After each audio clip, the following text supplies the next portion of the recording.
thing is that over the last handful of years, as a political science scholar who talks to other political science scholars,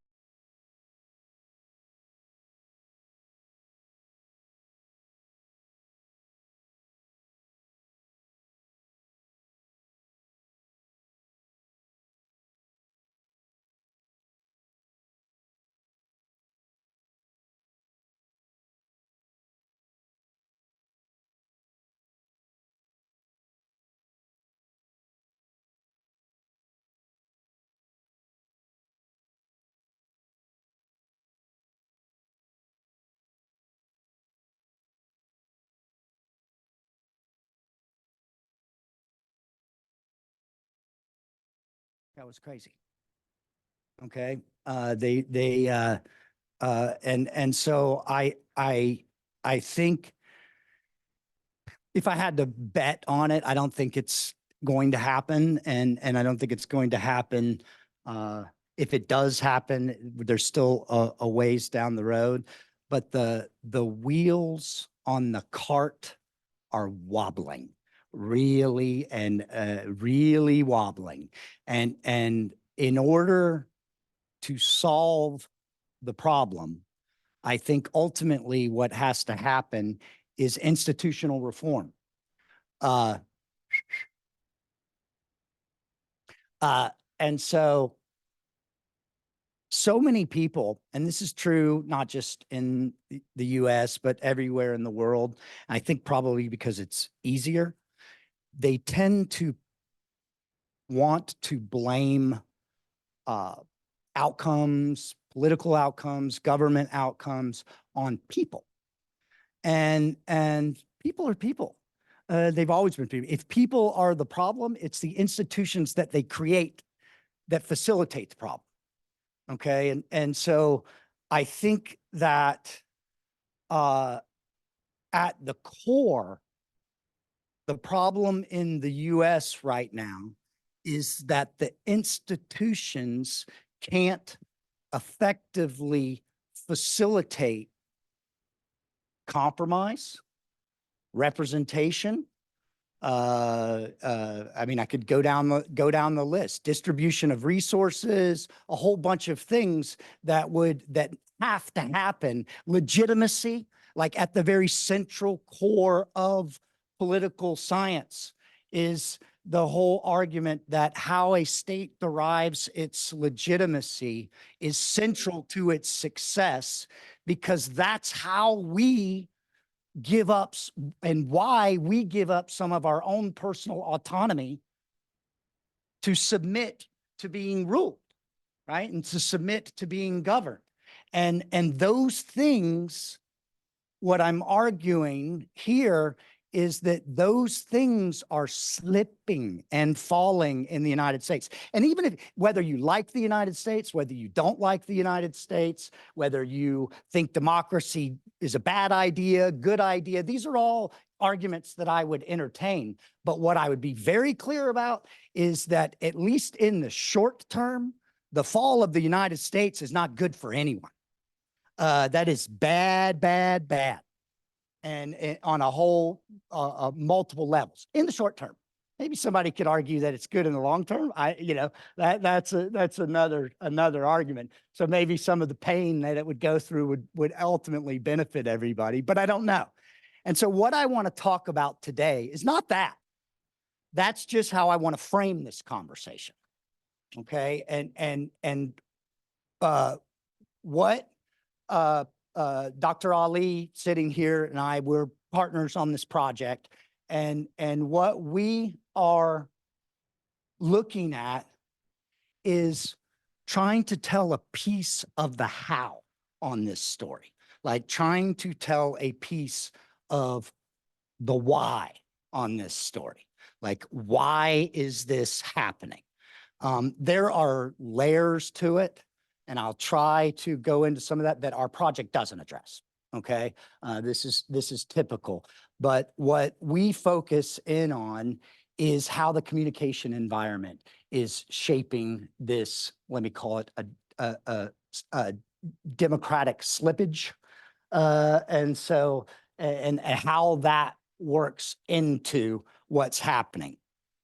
I got very lucky that for some reason, when I was a much younger man, I got interested in the relationship of the internet and politics.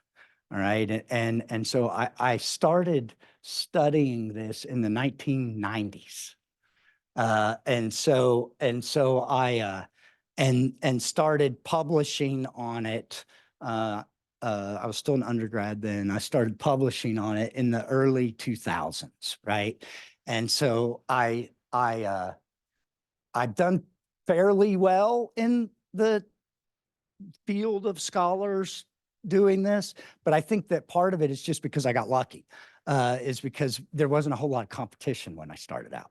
Like the pool of people who did this, like I had political scientists laughing at me that were like, well, this is just stupid. Like, it's just, it's not, it's just, it's the same thing. It's the same thing as everybody said TV was going to change everything. Everybody said, and I said, no, it's not the same thing.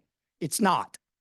And so what I'll present today is what I think is compelling evidence it's not the same thing. And so I'll start off talking about the basic research questions.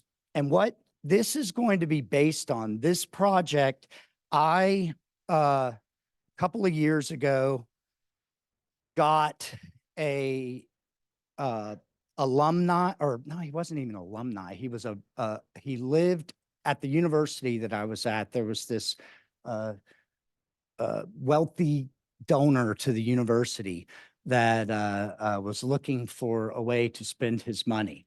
And so I gave him a way to spend his money. And what that was a three-wave representative, a large sample of American public opinion on a whole range of topics beyond just the one that I'm going to look at here today. Multiple experiments, a whole range of things. And so we did this survey at 3 points in time, okay, with some of the same questions and then added questions across time. And they were around the 2022 congressional elections. So 6 months prior to the election, days before the election, and 6 months after the election. So that we could track, because 2020 had just happened. And this is January 6th in the United States, storming of the Capitol. And so political scientists, and communication scholars, everybody everywhere starts talking about how and why is this happening. And so I said, let's try to find out how and why this is happening. Other people who are part of the project did other pieces. My piece was digital communication and how is that shaping it. And so we start off with some really simple questions. Whether or not, if people who are consuming news information on social media, losing faith in democracy and support for democratic norms? Like, are they relative to people who are getting their information more in legacy media formats and more traditionally, right? And so, just a really simple question. Is social media contributing to a loss in faith? And then we start getting into how, the mechanisms, if that's happening, why? What are the underlying mechanisms that would drive people who are disproportionately getting their information on social media to lose faith in democracy? And those questions, we are interested in whether people selectively expose, like, so they're choosing the information that they want to consume, and avoiding the information that they don't want to consume. Like there's a lot of research out there on this. What there isn't research on is why? Like other than sort of the underlying emotions. There's a lot of research that say, well, it's because it causes cognitive dissonance. It's this, it's that. There's a whole bunch of things. But I'm like, look, we think that a lot of these choices are driven by anger. People are angry and they make choices, and the information that they consume fueled by this anger. And so I told you I'd be kicking things and stuff. It helps me think. We look at that. And then finally, this was a friend of mine's idea because I was trying to figure out what kind of experiment to add on. And one of the things that we don't know is everybody says all this stuff that I'm saying. This isn't the first time you've heard a bunch of this from what social media does. But what nobody ever really tests experimentally is whether people actually respond differently to information that they receive via social media versus legacy formats. And so we just set up an experiment to expose people to do two different types of the same information, and then test whether or not that shapes how they ultimately feel about the United States' ability to solve these problems. Okay. And what I'll start with, like my grandfather, who was my editor for years until he got too old, told me when I was first learning how to do all of this, he told me, and this wasn't his idea, but he told me, in academic writing, Jason, tell them what you're going to tell them, and then tell them what you told them. And if you look at an article, that's what it does. Like the intro tells you what you're going to tell them, then all the middle pieces tells them, and then the conclusion tells them what you told them. And so I'm going to tell you what I'm going to tell you right here. It's Gramskin. That's his name. I called him Gramskin. So thanks, Gramskin. Answer to question 1. Yes. Answer to question 2. Yes. Answer to question 3. Yes. And so hence the title, The Anger Inferno, which that's from you, right? Yeah, that's his. I'm never good at the titles. That's Ollie's creative title, and I really like it. So look, selective exposure. How does this work? People gravitate towards information that reinforces their pre-existing beliefs. Not everybody does this. People do it at different degrees. Some people are crazy and they do the opposite. But generally speaking, most people gravitate towards information that reinforces their pre-existing beliefs. Why? Because look, when we try to make sense out of anything, the world around us, in the most simplest psychological form to think of this, our perception of what's around us is just a draw on the information that we have stored that is cognitively accessible. We're just pulling from this information and making sense out of it. There's a whole bunch of arguments about how much does foundational information that you have shape the information that you're pulling in? How much are you dropping off information and updating constantly? Are you if you have certain things that are salient to you in that moment and that day, when you're thinking about something, do you connect to its relationship to those things? There's a whole bunch of stuff about like exactly how this process happens. But regardless of all of that, what we know is that people will make sense out of the world from the things that they draw from their head. And if they are if those things, if they are actively reinforcing their own predispositions and the communication environment is set up in a way that disproportionately reacts to them that way, then they're going to end up in echo chambers. And so this is the thing. When people laughed at me because I tried to make this, talk about how important the internet was. One of the reasons that I said this early on was algorithms. That's what makes it different, is because it's the self-selection. It's algorithms. It's that social media companies, Google, even the internet, everything, it's capitalism. Okay. And it was all set up not to create an anger inferno. We created the anger inferno. Okay. In partnership with their strategy to make profit. Okay. That's how it happened. So how that happens, right, is that what we click, what we like, what we share, all of these things that we do, the algorithm's picking up on this, and then we're just reinforcing our predispositions. I have a funny story about this that I really laugh at. My collaborator, Kevin Wagner, who I wrote with for many years, but now he's too busy as a research dean to do his work. He and I, our first book that we wrote back in by the time it came out, I think we may have written this in like 2004 or something like that, like pre-Facebook. Okay.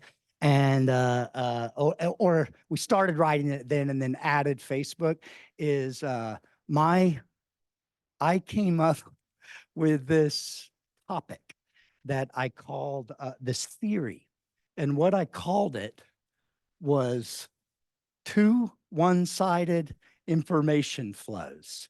And then I went through this whole thing about how Facebook was using this algorithm called EdgeRank and how it was really not that sophisticated, but it was likes. They were more transparent about things, likes, shares, comments. I called this thing two one-sided information flows.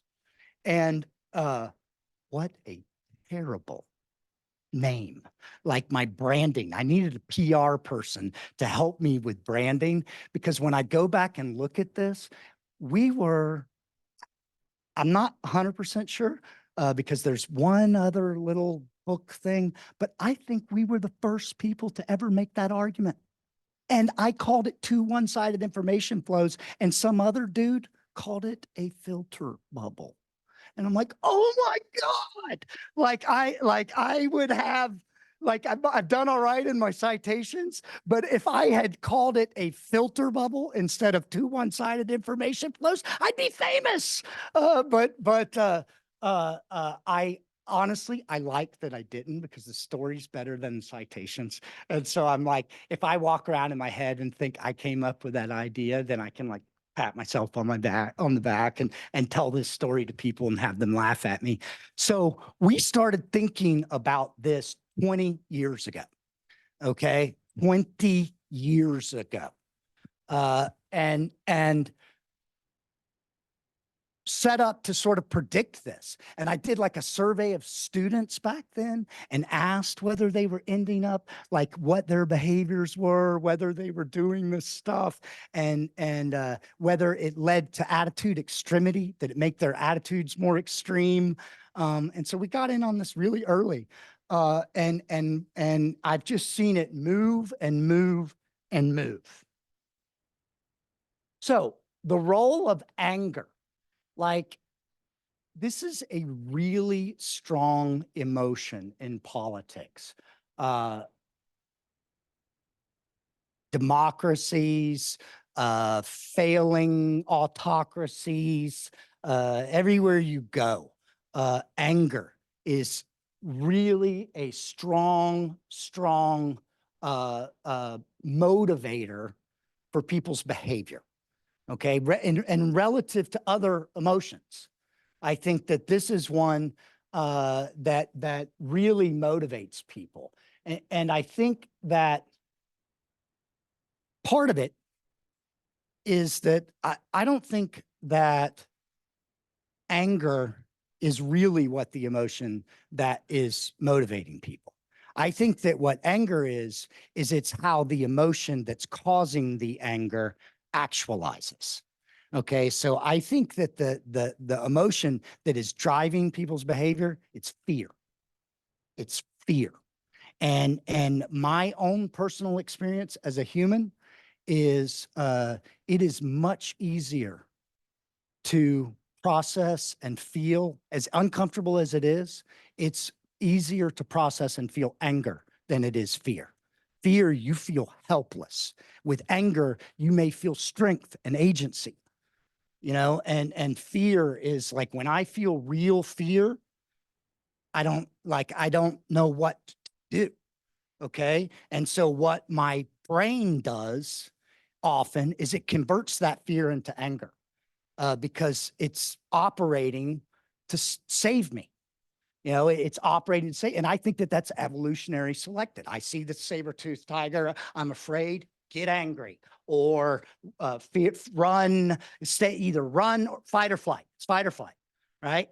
And I think that uh, fear and where it converts.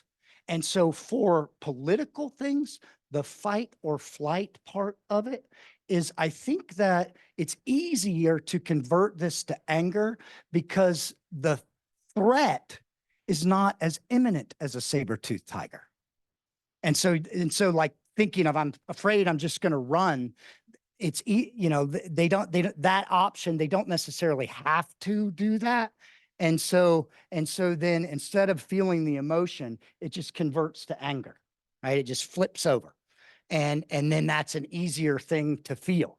And what happens is in a democracy like the United States, politicians use this. Okay. And when I said that the institutions are failing, I'll tell you why they're failing. It's single member plurality districts. The way people are elected in the United States to the US Congress, there are 435 districts. Okay. And in those districts, there's two parties because it's a plurality of votes that get one. And so then it's called Duverger's law. What that does is that encourages politicians to push against each other toward the center, right? Instead of having multiple parties, strategically, it makes more, born out of a single member plurality district is a two-party system. And so then what happens is across time in the United States, the geographic sorting of people by ideology, partisanship has happened. And so people who live in cities are way more likely to be Democrats. People who live in rural areas are way more likely to be Republican. And what ends up happening is out of 435 districts in any given election that happens every 2 years, maybe 30 to 35 of those elections are competitive. And so because everybody's packed in, and so they get these, the districts either get cracked or packed. They get drawn up around this. And what that ultimately ends up doing is it creates 400 safe districts. And what happens when there's 400 safe districts, when it means that they're going to win the election no matter what, instead of pushing to the center, they're incentivized to push the other direction.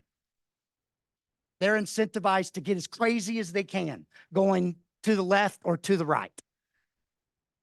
One of those sides actually operates on facts and the other one doesn't, but I'll leave you to guess which side that is.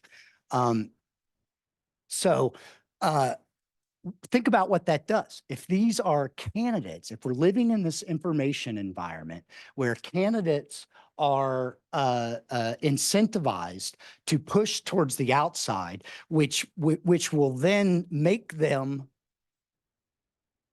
strategically use anger to do that. You know, it's always the evil libs or the heartless conservatives. They continue to use that language, and then media is reporting on all of that, and then social media is responding to all of everybody's clicks on all of this. Anger inferno. Then it's just a cauldron boiling, right? And it just keeps boiling and boiling and boiling because there's all kinds of a whole incentive structure set up for people to promote this, that they are incentivized to do it. It's not their fault. It's the system. They're incentivized to do it. You know, and then the two is a lot of these people, citizens, even some politicians, they're lost. They believe what they're saying.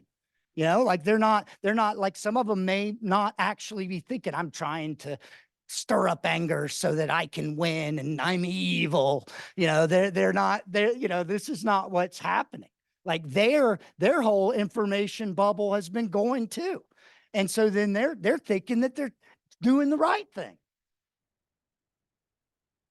And all of this is happening because of some rules set up about how votes are counted, about incentive structure for social media and even legacy media, put together with human interest and human psychology, all set in a way that creates this tinderbox that's about to light up.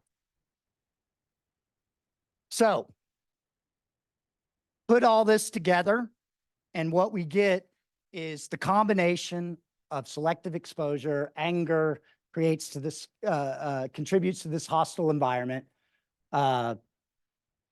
undermines democratic processes, erosion of trust, the cycle keeps feeding it. It keeps going around and around and around and keeps feeding this.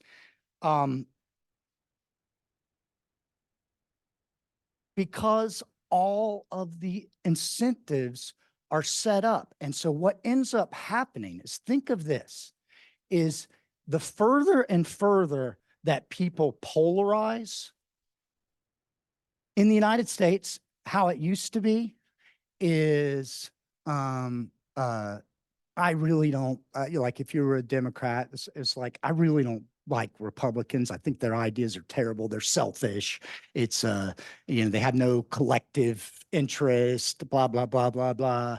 And they, you know, the Republicans would say, you know, liberals, they live in the clouds. They're idealists. That's not reality. You can't actually do that. Socialism's a horrible idea, blah, blah, blah, blah, blah.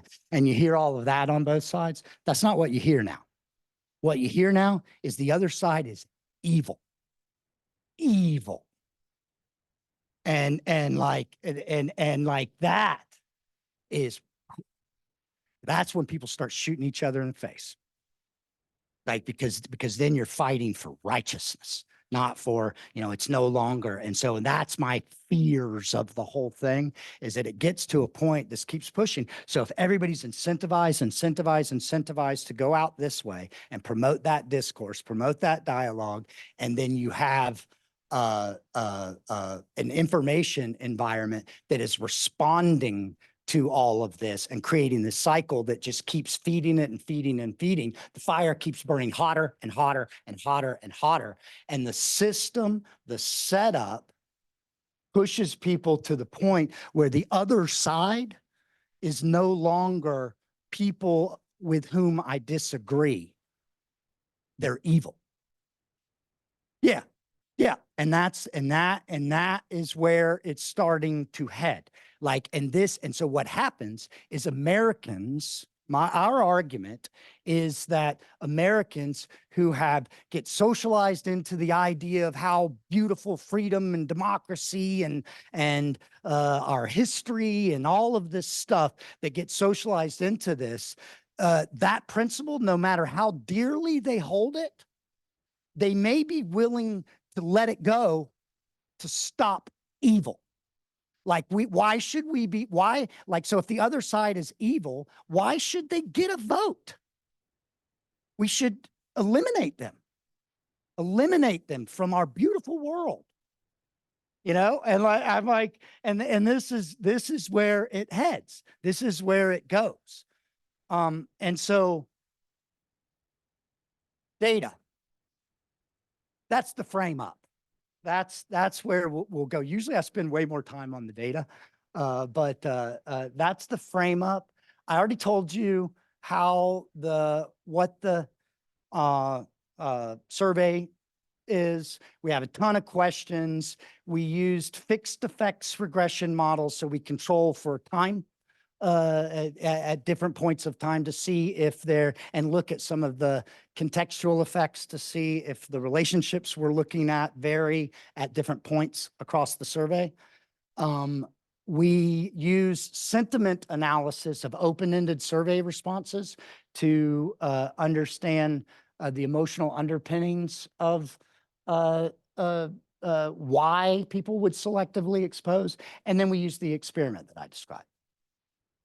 And so, look, normally I'm not going to put up a bunch of statistics to people and have them look at it, but I think this is at least if I'm not talking to a bunch of stats people. But I'll tell you what this is. What we tested was whether or not a general sense about democratic norms was unidimensional. Do all of these things relate to each other, or are they separate components of the same idea? Like, think of it as the erosion of faith in democracy and democratic norms. Does this have different components within it? And so what we tested was people got asked all these questions about whether they believed, whether they were concerned about whether elections were fair or fraudulent or votes were going to be counted fairly, whether they supported authoritarianism, right-wing authoritarianism, left-wing, whether they thought a strong leader was better than a democratic one, whether they believed in, thought we should have more limits on free media and the right to peacefully protest, and then Manichaeism, which is, I don't even know how to pronounce it, but the idea is whether or not you think politics are about good and evil, a fight for good and evil, okay? And then finally, whether or not you think violence is a acceptable way to resolve political differences. And what we found is that those upper group grouped together, that second group, authoritarianism, grouped together, democratic freedoms grouped together, the bottom ones didn't. Okay, they didn't load well together. And that's why those numbers are a little smaller right there when you see that. And so we end up, what we're going to do is evaluate each of those separately, and then by creating an index, just putting them all together into one concept. And then the bottom ones, we keep them separate from each other. And so, look, this is a distribution plot of whether or not you think elections are free, or how concerned you are about whether the elections are actually being conducted freely and fairly. If you don't believe that elections are conducted freely and fairly, the legitimacy, how democracies get their legitimacy and why people give up their autonomy is people believe that they have a voice. And if they don't believe they have a voice, then that legitimacy goes away. Then why would they agree to give up their own autonomy?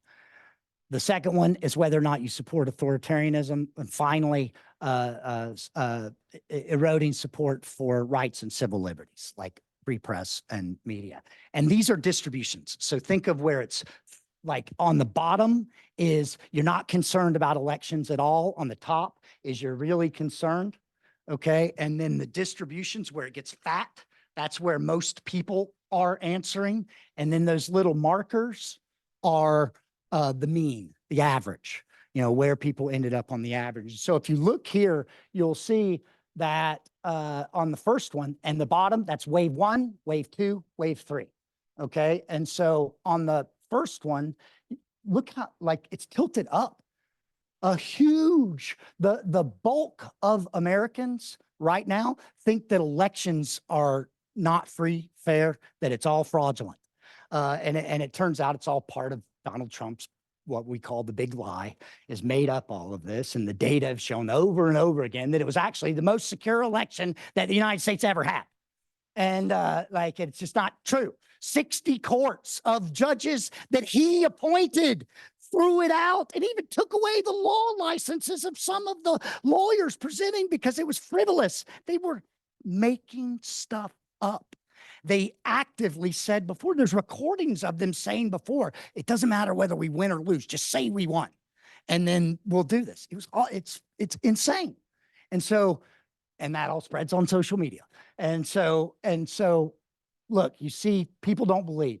Support for authoritarianism. This is the good old US of A. Like the home of freedom, home of the free, you know, like, and we get authoritarianism, right wing and left wing. I flipped these so that they run the same direction with each other. A lot of people. Now, Americans, you ask them if you want give up your free speech, hell to the no. They don't care about, they say no about that. Like, and so no matter what I mean, that's a thing that's woven into the fabric of who I am as an American. Like, I'm going to say what I want to whomever I want, whenever I want. And that's part of the problem because that all feeds on social media, right?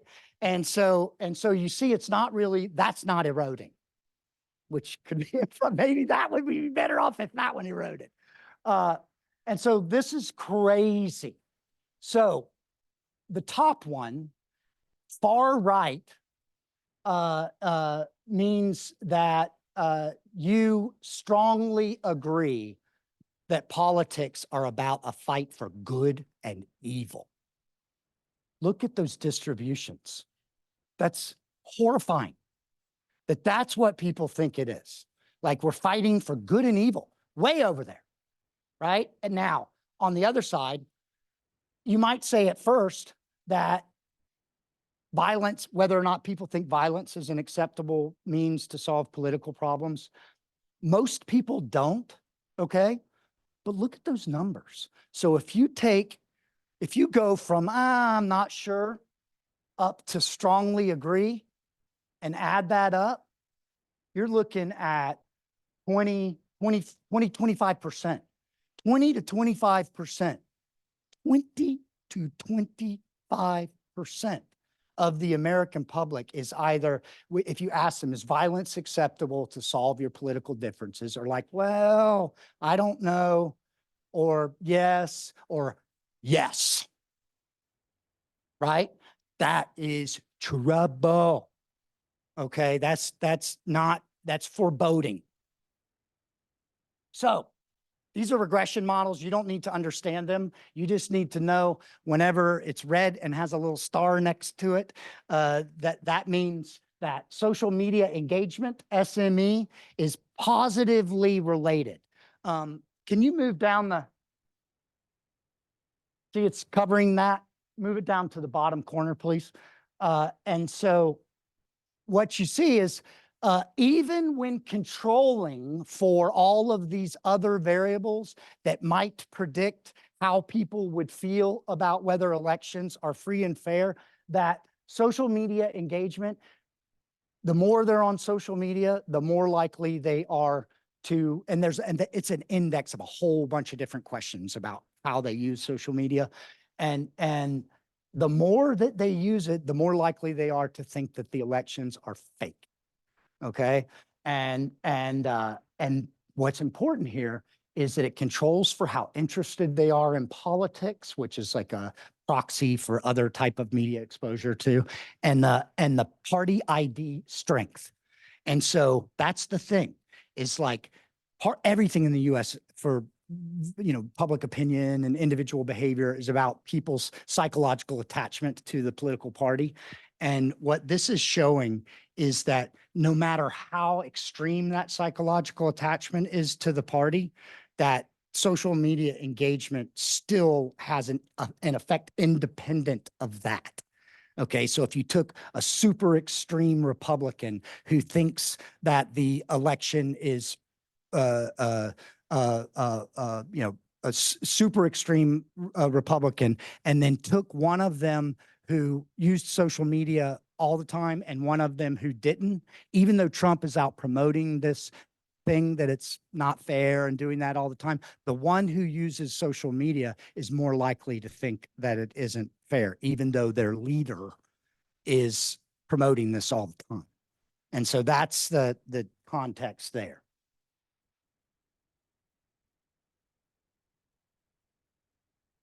It's not going. Next slide. Now, look, actually, I should be on this slide too. I got 4 other models. Look, authoritarianism, look at the size of it, look at the violence one.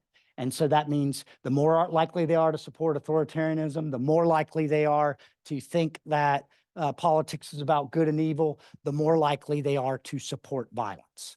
All right. Now, this I can tell you really quickly, it doesn't show well here, but what we found is that these relationships with believing it's about good and evil, support for authoritarianism, and believing elections are corrupt, that the relationship between social media and those got stronger and stronger across that period of time. So in 1 year of a period of time, that relationship between social media exposure and each of those got stronger and stronger and stronger. It's burning, right? Like we're on fire, somebody put it out. And so that's crazy. Now, look at this. We asked a question. We asked people whether or not they preferred information that reinforced their views, whether they liked mixed information, whether or not they liked to get information counter to their views. We asked them all these questions. And then afterwards, we asked, why? Open-ended question, why? And so what I did is I took this sentiment dictionary, a whole bunch of words that represent different emotions, and then counted the number of times that those words showed up in their responses to why. One of those bars is a little large relative to the other ones. Anger, anger, anger, anger. And so it wasn't just that they sought out information they agreed with was characterized by anger. Everything that they did was characterized by anger. All of it. Like, what in the world? The experiment. I'm not going to pull these up. Those are links to the experiment, and because we started a little late and I want to try to finish on time here. What I did is I found an Associated Press news story that was about the debt crisis in the United States. I tried to find something that wasn't overtly partisan and that people could be on both sides of it, but that it may scare people and they may be worried about it. And so I took an AP story and I shortened it. I cut out pieces of it that I thought weren't necessarily critical for them to understanding the story. And because it's an experiment, I've got these people who've been on a long survey and I want them to read this. And so they read that. And then what I did is I created a fake Twitter exchange about that story. Okay. Like I took the story and posted up the headline and a link to the story, and then had a typical exchange with trolls, everything that we would get in an exchange, with anger characterization in those responses. And then I had a third story that was about transparent fish. Okay. And this was the control. And so people got randomly assigned to either read the AP story, to read the AP treatment, the AP story, the social media treatment, or to read the fish story. And then what we do is model the comparison of, and then ask people, do you think that the United States can solve its problems? And then, something like that. I think it was scaled though. And then what we do is we test whether the difference between people's response to that question for social media treatment relative to transparent fish is greater than the difference between AP treatment to transparent fish. Okay. And what we found was that it was hugely different. Okay, so the social media treatment, was significantly different from the transparent fish. The AP story, traditional legacy media, had no effect. Transparent fish people and AP story people answered the question exactly the same. So if you gave them the way news used to be presented, because that's AP, right? It doesn't take sides. It doesn't, that they don't do that. It's just, straightforward, and it's how news used to be presented. You present that and it changed nothing. Like these people could read a transparent fish story and read a story about the debt crisis, and it didn't move them around at all on what they thought about whether the U.S. could solve its problems or not. Not at all. So, like I need to repeat all this, the ugly truth. Findings are suggesting several negative implications for democracy. The one thing that I want to add to, our data are from the US. This is happening everywhere. This is not just the US. There are some places where it's happening less. There are some, and it's all context dependent. It's like because if you think that social media is responding to context in some ways, then the context shapes the effect that it's having. But it's happening in Europe. It's happening other places. Bad.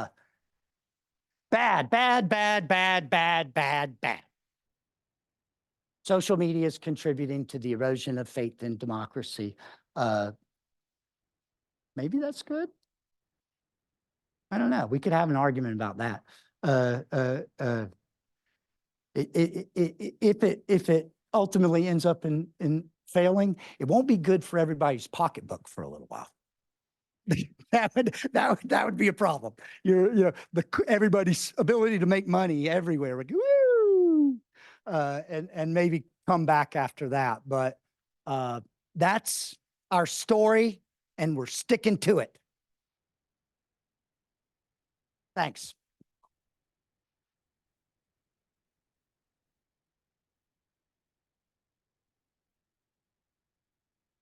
What? If you've got questions, feel free. If not, yeah.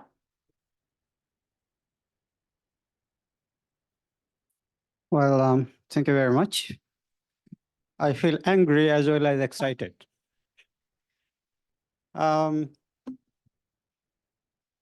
I felt like you presented American democracy as democratic inferno.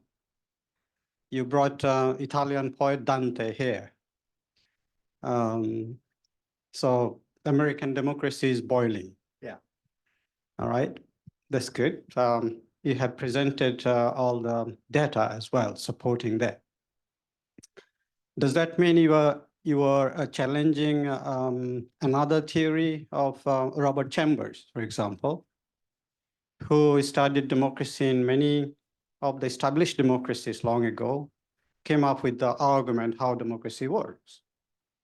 And he said it's the essence of democracy, essence that makes democracy works is the civil society on multiplicity of civil society. Putnam, yeah. Putnam, Robert, yeah. So, yeah, sorry, Robert Putnam. Yeah. And I would say that, well, probably you would say that social media are also avenues that create multiplicity of civil societies in the society. Yeah, I would say that Putnam would agree with me. Yeah. Yeah, 100%. Bowling Yep. alone. Or bowling alone. Bowling There's another. alone. Yeah, It's there's bowling- another. It's bowling alone. It's like, I mean, this is where our research started.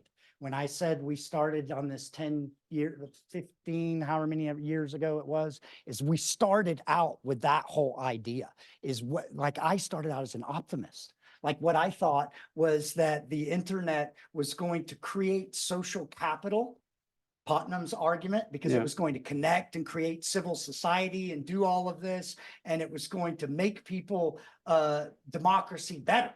And it does. And there was a bunch of evidence that it made people participate more. That's true. But it also turns out that the angrier you are, the more likely you are to participate. And so I'm definitely not challenging him. I would say that it's reinforcing that view. Bowling alone. By isolating, that we're becoming more isolated. But in other, like we did a study too, where we challenged him to a certain degree that we said it mattered, like if the internet is creating, because his argument is like starts in Italy, right? Is that communities are like making democracy work, right? Is that people are forming in these communities, and that when they have this interconnection to their people in their community, they are more likely to have healthy democracy. Okay. And so what we did when we did challenge him is we said, is that true? If they're in their group with their people and they're talking about how much they hate everything and it's anger fueled, if that is the community group, we are forming a community group to take pitchforks down to City Hall. And so we said, look, it matters what's happening in your group. And so one of our earliest studies showed that that when people formed in these groups, that it mattered what they were talking about in these groups on social media. I totally forgot about that. Like when you told me, like it brings this up, I totally forgot.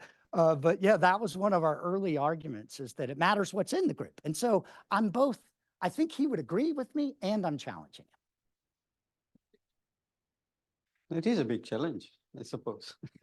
Like in the sense that forming groups, I'm challenging him in the sense that forming groups, that it matters what groups you're forming. But I mean, but I think he would agree. Isn't his whole point the whole Madisonian argument of overlapping groups with creating a form of consensus? And you're saying that that's just falling apart completely. Yeah, and I guess so. I wouldn't be. So I think he'd agree with you then. So I mostly parts of it. Can I ask a question? Yeah. Sorry. Yeah. I mean, I think it's interesting how much of this is driven independently by social media, probably a lot, and how much is driven by, say, things like the Tea Party and all that 20 years ago, which to me laid the groundwork for a lot of this, the shift towards hatred. Without a doubt. Like that's where the context matters. It's because like what I want to be clear about is it's not social media, like what I said in the beginning, it's us. Like social media is responding to context, and then we are interacting with context. And so you are 100% right. So in the United States, the precursor to Trumpism was the Tea Party. And it was all of these flag waving freedom caucus is what they are now, the Tea Party folks. And they were fueled by hatred and anger. But it was subtle. And then what happened is subtler. And what happened is Donald Trump comes in and uses a megaphone on all of this, starts overtly promoting racism and all kinds of things.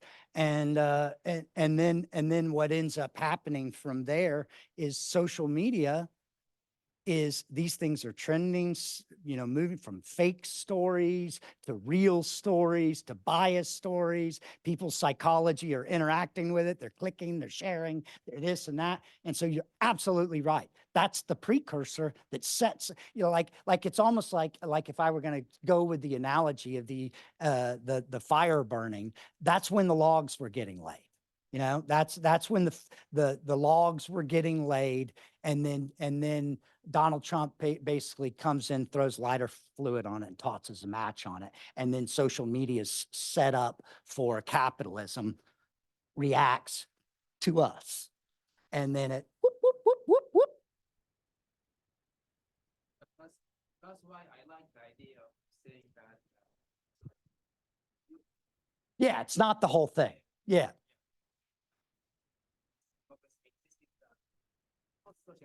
Yeah, yeah, yeah. I mean, we've seen it the US has nearly fallen apart multiple times and did fall apart one time. بسم الله الرحمن الرحيم. السلام عليكم ورحمة الله. Dr. Janus, Dr. Jason, I do want to say thank you very much for your lecture today. I only caught maybe half of it, so I do have a couple of questions if you don't mind. Sure. My first question is, what is your definition of democracy? I didn't catch the first part. Like I'm of the mindset that democracy is much more than simply free and fair elections. And so democracy is also civil liberties, civil rights, freedom of press. It's all of these things, so that when I go through and try to measure that, we try to capture all of these different sort of components of it.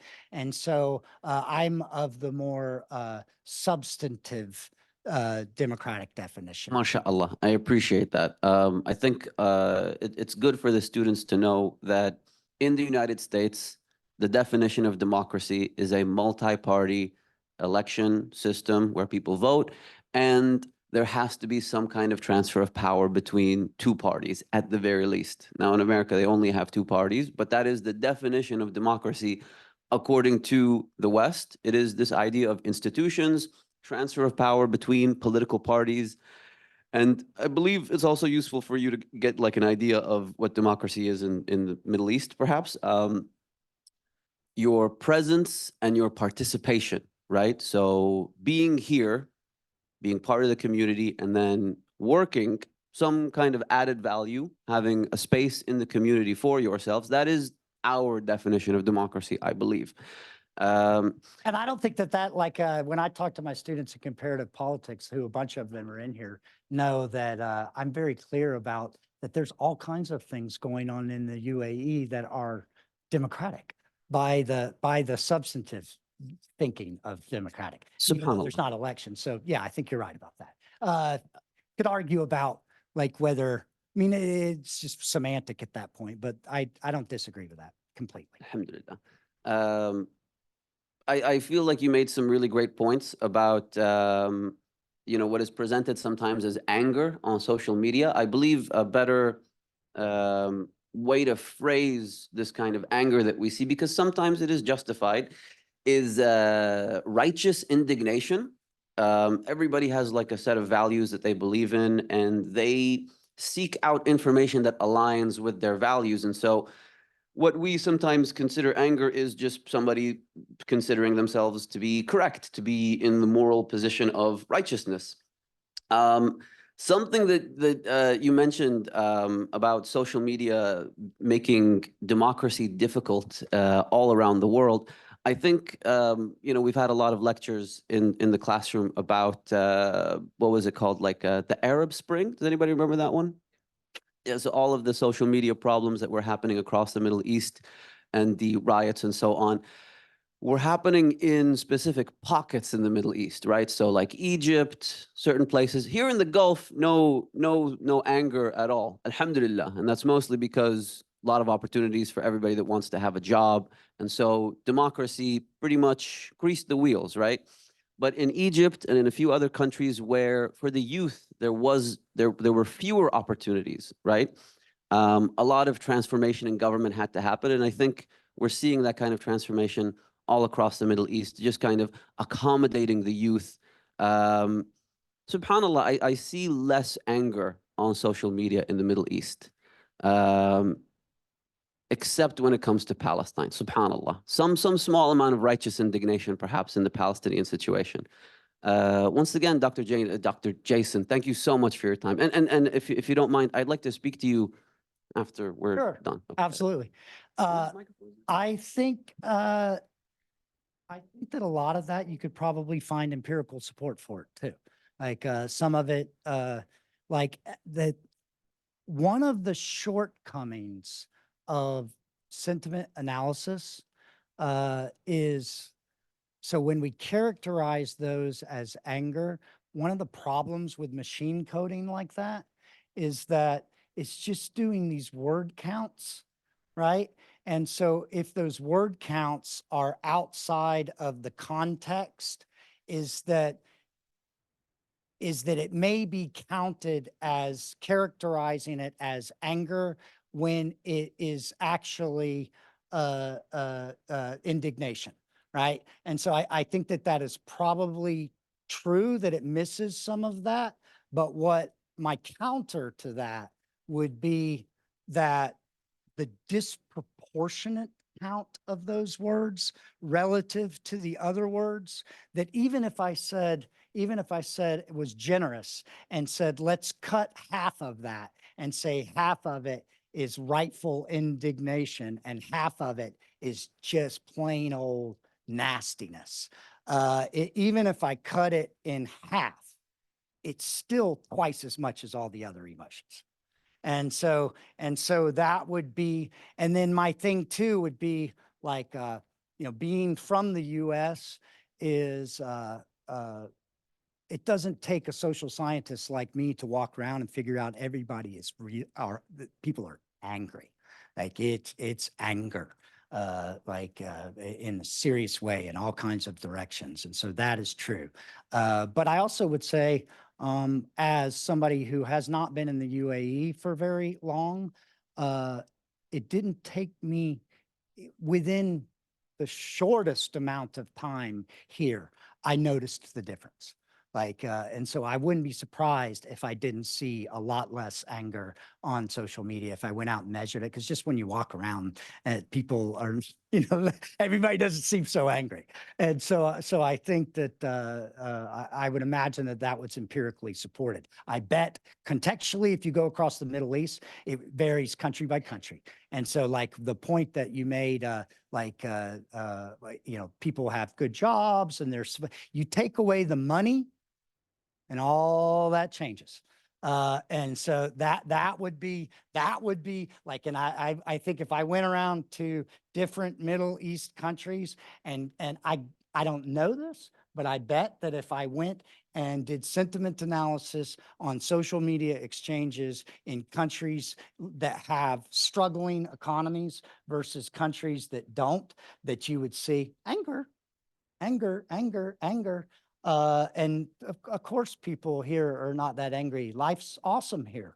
And so like what,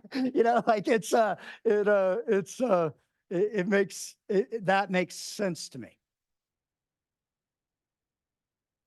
Dr. Jason. Yeah. Just a small, perhaps, addition to what are clearly great observations that you've made about the Middle East. I think it's absolutely true that in many circumstances, if people were poorer, they would be unhappier. And yet, subhanallah, something tells me that all of life and all of the joy in this life does not always come from money. Oh God, of course. There's a very important sense of community that I personally enjoy here in Sharjah, and I believe something akin to the social bonds and the cohesion of this community is what makes people truly happy. A rich man's sadness and a poor man's sadness are about the same. If a rich man's father dies and a poor man's mother dies, I believe that they feel the same kind of sadness. And so it feels a little bit maybe incorrect to be looking at purely material things when we measure, let's say, the cohesiveness or the happiness of a community.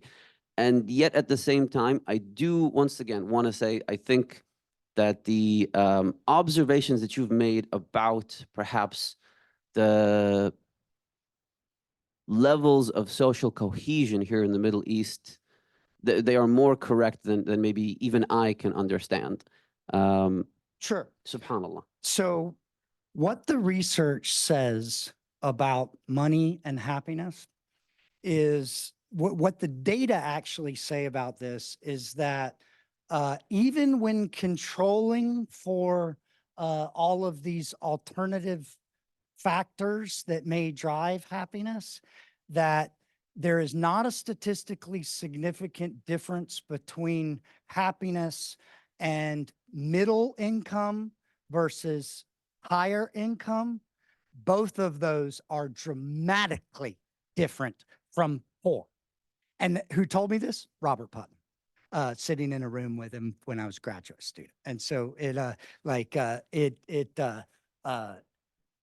really kind of funny that that's where the conversation went. But I totally agree that there are all kinds of other sources of happiness.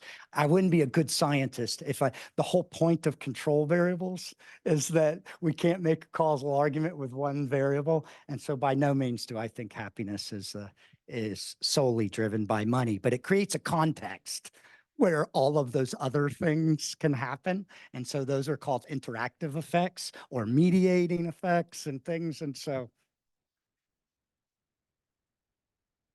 yeah.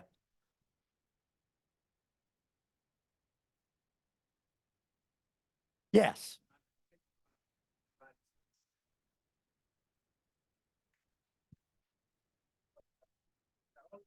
And what I would argue is that what allows those things to flourish is money. Like it's so you get in a community where people don't have like all of those community volunteering doing this, that. No. Like you like go into an urban area, poor area in the United States and look around and try to measure happiness and look. I would argue that a lot of those things that they are diminished in places that have economic struggles. And so their ability, all of those other things that create happiness. Yeah. And I'm not saying, and it's not, I'm not saying like that they're not going to matter. I'm saying if you stick them in a regression model, the coefficient on one's going to be much bigger than the others. That's what I'm saying. And you know, like that some matter more than others. And you can't even create the conditions for all of those kinds of things that promote happiness if there's not a stable economy. Then it makes it more and more difficult for all of those conditions of other things that would create happiness.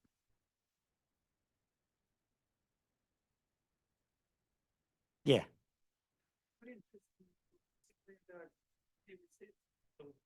Yeah. That to me seems quite a common experience. Evils, for example, in South America, with the various military cruises, label your opposite as sheep or mosquitoes. Yeah. So you are dehumanizing them. Trump has been using language like this. Yeah. That's an interesting point. I'm wondering whether they came all from the same catalog or just a shared human experience, you know, with the anger and violence. Yeah. My question is, what a chance to maybe study like weight or vocabularies that people use.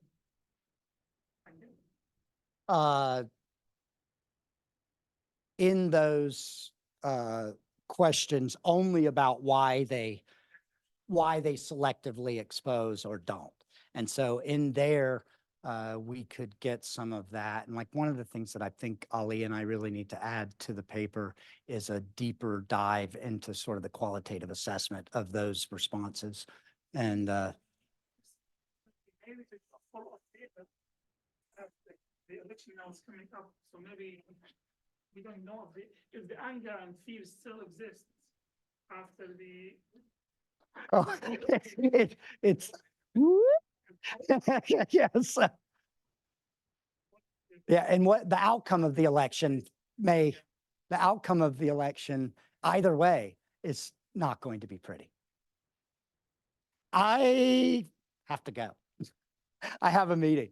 But thank you all very much. I hope that it was informative and fun. I hope it was fun to talk about the anger inferno.